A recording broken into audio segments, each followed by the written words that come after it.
Gluten-Free Gigi. I'm living gluten, dairy, soy, and nut-free. Don't let food allergies keep you from enjoying the food you love. Let me show you how to eat what you love and still feel great. Come on, let's get in the kitchen. Today we're making a classic Middle Eastern naan bread. It's gluten-free. We are going to start by making a yeast mixture so that the bread will rise, and I have a half cup of warm water. It's 105 degrees. And we're going to add 2 teaspoons of yeast and 2 tablespoons of sugar. And the sugar will feed the yeast and help activate it. So you want to stir this, and this needs to sit at room temperature for about 5 minutes so that the yeast and sugar dissolves. Then we'll come back and we'll make our dough.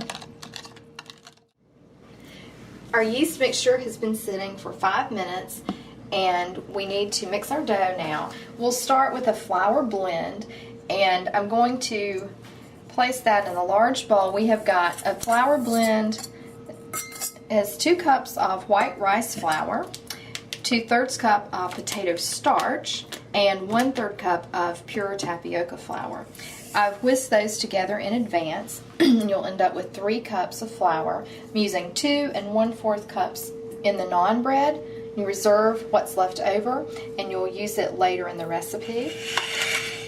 I want to add a ½ teaspoon of sea salt, and I have 1/8 teaspoon of garlic powder and 1/8 teaspoon of xanthan gum. And if you have a corn allergy, you can substitute for the xanthan gum 1/8 teaspoon of guar gum. So whisk these together. We'll switch to a spoon. We'll add our yeast mixture. And I have 1 lightly beaten egg. And I have 1 1/2 tablespoons of rice milk. You can use coconut milk there. Stir this together until it forms a dough.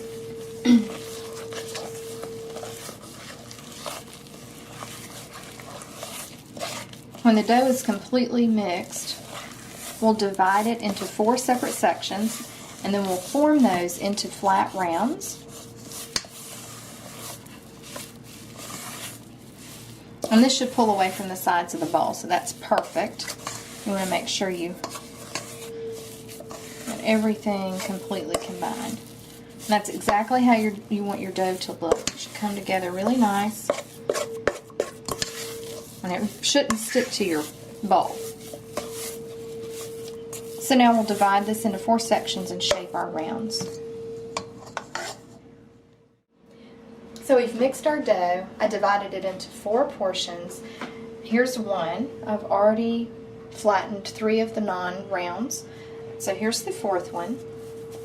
What I did was take a little bit of the leftover flour, and I dusted my hands. I dusted this wax paper lined cutting board, and I also put some on our ball of dough when I was dividing it, just so it doesn't get sticky. It's very soft dough, so be careful. Once you shape that, we'll just lift it right up, take it over to a wax paper lined pan. It's not time to bake yet. What we need to do now is proof the dough.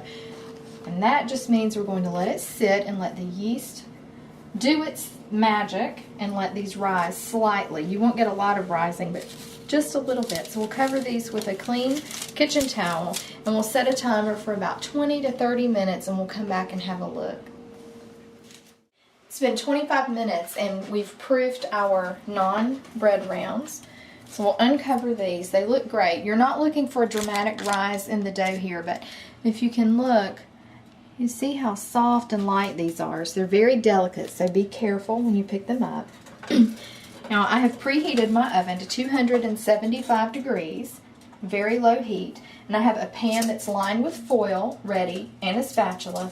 I've double lined my pan, so I have 2 times the length of foil I need.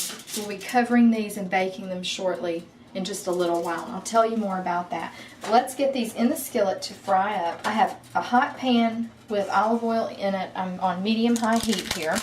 And I've got these on wax paper, so I'm just going to gently fold over to get this into the pan. Make sure my oil's distributed, and just carefully put this in. Let's cook these for 3 to 4 minutes on each side until they're nice and golden. And then we'll transfer them over to our foil-lined pan until all 4 are fried. Alright, so we have our 4th naan bread round in the skillet, and it's time to flip. You can see how nice and crispy it gets on each side. Give this 3 more minutes before we put it on our foil-lined pan. And if you look, you can see how nice and puffy it gets after you cook it in the skillet. Inside there, between these 2 outer crispy crusts, you have a nice center that's doughy still with lots of air pockets. When we put this on the foil-lined pan, we'll loosely seal it with this other piece of foil, and we'll put it in the oven, and the steam will actually finish cooking the inside of the bread, so it'll be really nice and soft and pliable. Alright, we cooked this 3 minutes on each side. We'll transfer it along with our others over to our foil-lined pan. And remember, I told you you need double the length of foil for this pan, and here's why. These are cooked on the outside, but we want to steam them on the inside. Just loosely seal these edges. Oven is at 275 degrees, and we're putting these in. We're setting a timer for 5 minutes, and our naan bread will be ready. Okay, it's been 5 minutes at 275.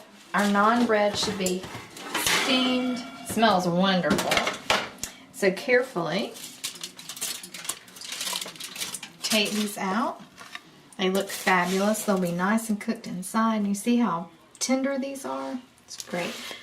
And serve these up with your favorite Middle Eastern or Indian dish. They're wonderful to make fold over sandwiches on, like use them like pita bread.